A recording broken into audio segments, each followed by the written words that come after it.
مانگتا ہے, کتنا ٹائم مانگتا ہے. یہ ساری چیزیں آپ نے اگر کر لی تو آپ بہترین آرگنائزیشن سکلز اپنے آپ میں ڈیولپ کر سکیں گے. دوسری چیز پلاننگ, پرائورٹائز آپ سمجھ گئے ہوں گے. اب آتے ہیں اگلی, یہ 6 چیزیں ہیں, 6 چیزیں میں نے بیان کر دی, میں نے پہلی بیان کر دی آپ کو, پرائورٹائزیشن. دوسری ہے planning. Keeping everything organized is an ongoing process. دیکھیے, ایک گھر ہو, ایک دفتر ہو, ایون آپ کا آفس ہو, ایون آپ کا ٹیبل ہو, اگر آپ اس کو آرڈرلی نہیں رکھیں گے, ترتیب سے نہیں رکھیں گے, چیزوں کو اپنی اپنی جگہ پر نہیں رکھیں گے تو کام کرنے میں دشواری ہوگی. گھر کی چیز نہیں ملے گی, آفس کی چیز نہیں ملے گی. تو لہذا وہ چاہے آفس ہو, چاہے گھر ہو, چاہے آپ کا ٹیبل ہو, چاہے آپ کا ڈپارٹمنٹ ہو, سب کو آرڈرلی رکھنا ہوگا, ترتیب سے رکھنا ہوگا. یہ ترتیب جو ہے یہ گڈ پلاننگ کا حصہ ہوگی, اور یہ آپ کی جو ایبلٹیز ہیں ان کو اچھے طریقے سے استعمال کرنے کے قابل بنائے گی. کیا؟ پلاننگ. پلاننگ اگر آپ نے اچھی کی ہے تو آپ بہترین طریقے سے اپنے ٹائم کو استعمال کر کے پروڈکٹیوٹی دے سکتے ہیں, اچھی پروڈکٹیوٹی دے سکتے ہیں, اپنی ایبلٹیز کو بہترین طریقے سے استعمال کر سکتے ہیں, اپنے رول کو بہترین طریقے سے انڈرسٹینڈ کر سکتے ہیں اور اس کی آؤٹ پٹ دے سکتے ہیں. تو یہ تھی جناب پلاننگ. تیسرا ہے انالیسس. انالیسس جو ہے یہ basically if you want to remain organized, it's essential that you thoroughly understand your responsibilities and the resources available. اپنی responsibilities کو اور اپنے resources کو اچھے طریقے سے جاننا ہوگا کہ آپ کی ذمہ داریاں ہیں کیا, اور پھر ان ذمہ داریوں کو نبھانے کے لیے آپ کے پاس ریسورسز کیا ہیں. ان ریسورسز میں آپ کے پاس مین پاور ہے, آپ کے پاس بجٹ ہے, آپ کے پاس ٹائم ہے, آپ کے پاس کوئی وہیکل ہے, آپ کے پاس کوئی اور ایسی مشینری ہے, کمپیوٹر ہے. تو یہ ساری چیزیں جو ہے نا یہ استعمال کرتے ہوئے آپ کو اپنی ذمہ داریوں کو نبھانا ہوگا, اور اچھے طریقے سے اپنی ذمہ داریوں کو نبھانے کے لیے آپ کو ان ساری چیزوں کا انالیسس کرنا ہوگا, بہترین بجٹ استعمال کرنا ہوگا, بہترین طریقے سے پیسہ استعمال کرنا ہوگا, ضائع کرنا ہو جہاں جہاں لوپ ہولز ہیں ان کو کم کرنا ہوگا. تو یہ سارے جو ہے یہ انالیسس میں آتے ہیں. Analytical skills allow you to critically evaluate these factors and adjust for them accordingly. یعنی آپ اپنے جو فیکٹر, یہ جو فیکٹر میں نے بیان کیے ہیں ان کو اچھے طریقے سے آپ ایویلویٹ کر لیجئے. 3 چیزیں میں نے بیان کر دی. 3 یہ ہے ملٹی ٹاسکنگ, یعنی ایک ہی وقت میں آپ کئی کام کرتے ہیں. ظاہر ہے آپ کے پاس ٹیم ہوگی تو آپ کریں گے, تو اپنی ٹیم کو بہترین استعمال اپنی ٹیم کے وقت کا آپ کریں گے اسی صورت میں جب آپ ملٹی ٹاسکنگ کر سکتے ہوں. ایٹ اے ٹائم کئی کام آپ شروع کروا سکتے ہو اور ان کو تکمیل تک پہنچا سکتے ہو. تو multitasking one of the major constraints to good organization is the time you have. آپ کے پاس ٹائم کتنا ہے اور کام کتنے ہیں, اور ان کو مینج کیسے کرنا ہے, آپ نے ان کے لیے آپ نے ٹارگٹ کیسے سیٹ کرنے ہیں. ٹھیک ہو گیا.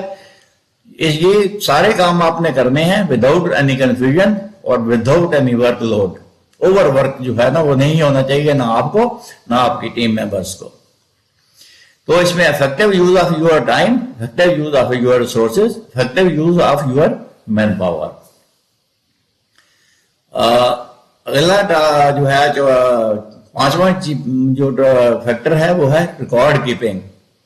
ریکارڈ کیپنگ سے مراد ہے آج کل ظاہر ہے مینول کام تو کہیں بھی نہیں ہوتا, یہ سارے جو ہے نا ڈیجیٹل طریقے سے ہوتا ہے, کمپیوٹر پہ ہوتا ہے. آج کل جس آفس میں بھی جائیں ہر آفس میں ٹیبل کے اوپر کمپیوٹر پڑا ہے, تو کمپیوٹر کا ڈاٹا جو ہے اس کی ریکارڈ کیپنگ.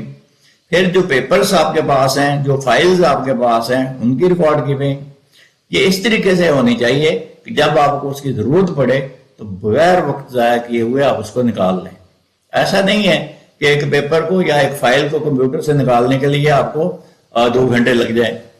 تو یہ اس طریقے سے پھر کام نہیں ہوتا، یہ ویسٹیج آف ٹائم ہوگا، ویسٹیج آف ریسورسز ہوگا. تو ریکارڈ کیپنگ آپ کی ٹھیک ہونی چاہیے. اس کے بعد ہے ٹائم مینجمنٹ، یہ لاسٹ فیکٹر ہے آرگنائزیشنل سکلز کا. تو ٹائم مینجمنٹ، کم سے کم ٹائم میں زیادہ سے زیادہ آؤٹ پٹ دینا اور اپنی ایبلٹیز کو بہترین طریقے سے استعمال کرنا، یہ آپ کا ٹائم مینجمنٹ ہے. The management is your abilities to determine how long something is going to take and allocate your time to various priorities. یعنی مختلف کام کرنے کے لیے کتنا ٹائم آپ نے ان کو دینا ہے، یہ ٹائم مینجمنٹ ہے. Since time is a major organizational constant, effectively managing it keeps you organized. یعنی جتنا آپ بہترین طریقے سے ٹائم مینجمنٹ کر سکتے ہیں اتنا ہی آپ جو ہے بہتر طریقے سے آرگنائزیشنل اسکلس کو یوز کر سکتے ہیں، ٹائم مینجمنٹ کر سکتے ہیں. تو یہ تھے جناب 6 فیکٹرز جن کو آپ استعمال کرتے ہوئے، جن کو سیکھ کر آپ آرگنائزیشنل سکلز جو ہے وہ امپروو کر سکتے ہیں.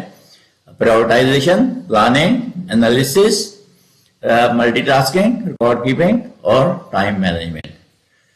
مجھے امید ہے آپ کو یہ فیکٹرز اچھے لگے ہوں گے اور آپ نے سمجھ لیے ہوں گے. Good order is the foundation of all things. یعنی اس کا مطلب یہ ہے کہ ہر چیز کی ترتیب جو ہے یا اچھی ترتیب جو ہے وہ کسی بھی کام کی بنیاد ہے. اگر آپ کسی بھی چیز کو آرڈرلی نہیں رکھ سکتے، اس کی ترتیب قائم نہیں رکھ سکتے، تو آپ کی بنیاد ہی ٹھیک نہیں ہے. پھر اب وہ کام ایک تو بہت زیادہ ٹائم میں ہوگا اور دوسرا اچھا نہیں ہوگا، اس کی افیکٹونیس اچھی نہیں ہوگی آپ کے ٹائم کی. لہذا good order is the foundation of all things, all tasks, all goals. ٹھیک ہو گیا. یہ دیکھیے نیچے ایک آفس ہے، یہ پکچر جو ہے دیکھیں ہر چیز کتنے آرگنائزڈ ہے، آرگنائزڈ طریقے سے رکھی ہوئی ہے. اگر یہی چیزیں آگے پیچھے ہیپیزڈ مینر میں رکھی ہوئی ہوں تو ظاہر آپ کو اچھی بھی نہیں لگے گی اور دوسرا یہاں کام کرنا بھی بہت مشکل ہو جائے گا. تو یہ تھی جناب آج کی ویڈیو. مجھے امید ہے آپ نے سبسکرائب کر لیا ہوگا چینل کو، بیل آئیکن کو پریس کر دیا ہوگا. علم کو پھیلانا صدقہ جاریہ ہے اور اس کو آپ اس طریقے سے پھیلا سکتے ہیں کہ اس کو دوسرے لوگوں کے ساتھ شیئر کریں اس ویڈیو کو. اور ابھی تک اگر آپ نے چینل سبسکرائب نہیں کیا تو ضرور کر لیجئے، بیل آئیکن کو پریس کر دیجئے اور علم کو پھیلائیے. علم کو پھیلانا صدقہ جاریہ ہے. مجھے امید ہے آپ اس صدقہ جاریہ میں ضرور حصہ لیں گے. اگلی ویڈیو میں پھر ملیں گے. اللہ حافظ.